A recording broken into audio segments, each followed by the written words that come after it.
نام خدا. با عرض سلام و ادب، پویا منصوری هستم، دامپزشک و کلینیسین فعال در حوزه حیوانات دام کوچک.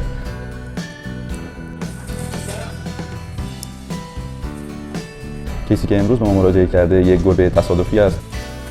متاسفانه یکی از اندام‌های حرکتیش نکروز شده و ما مجبور به جراحی این کیس شدیم، جراحی که در اون ما مجبور به قطع اون عضو شدیم.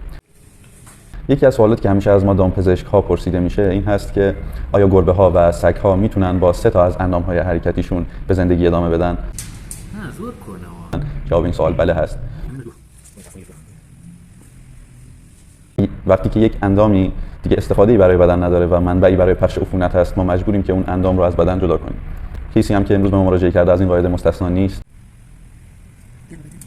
خیلی وقت‌ها میزان عفونت و میزان نکروز بافت به قدری هست که هیچ راهی نداره که ما اون رو نگه داریم و 100% باید اون رو حذفش بکنیم. مثلا این کسی که امروز دیدید، این عضو یک عضو عفونی هست، یک عضوی هست که واقعا دیگه به درد بدن نمیخوره و بودنش فقط برای بدن ضرر داره. پس ما مجبوریم که اون رو از ناحیه‌ای که دچار این عفونت شده حذف بکنیم.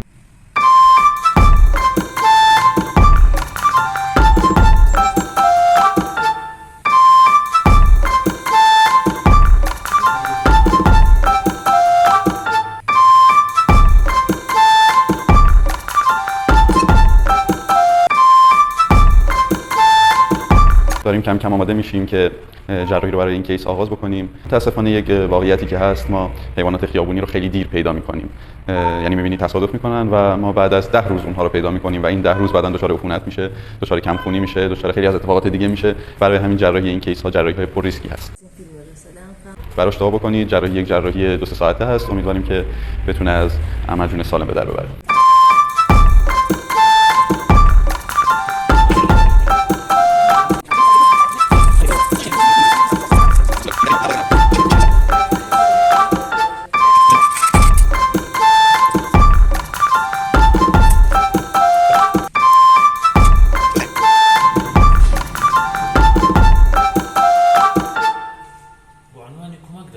نظرم راجع به عمل مثبت بود. خدا رو شکر هیچ اتفاق غیر منتظری برامون نیفتاد. جراحی به بهترین شکل ممکن هم انجام شد. منتظر ببینیم حال گربه نازنینمون به چه صورت پیش میره.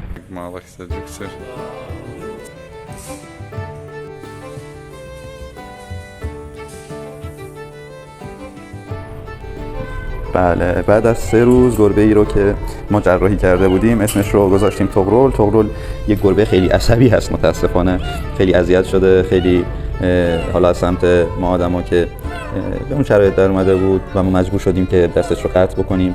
ولی الان خدا رو شکر حالش خیلی خوبه، توی بیمارستان بستریه تا ببینیم به صورت کامل حالش خوب بشه و مرخص بشه که بره بیرون و به زندگی عادی خودش ادامه بده. مرسی که حمایت کردید، مرسی که ویدیو رو تا آخر نگاه کردید. برامون کامنت بذارید، کانال رو سابسکرایب بکنید تا هر روز ما انرژی بگیریم و بتونیم به حیوانات کمک کنیم و فیلم‌هاش رو برای شما عزیزان بذاریم.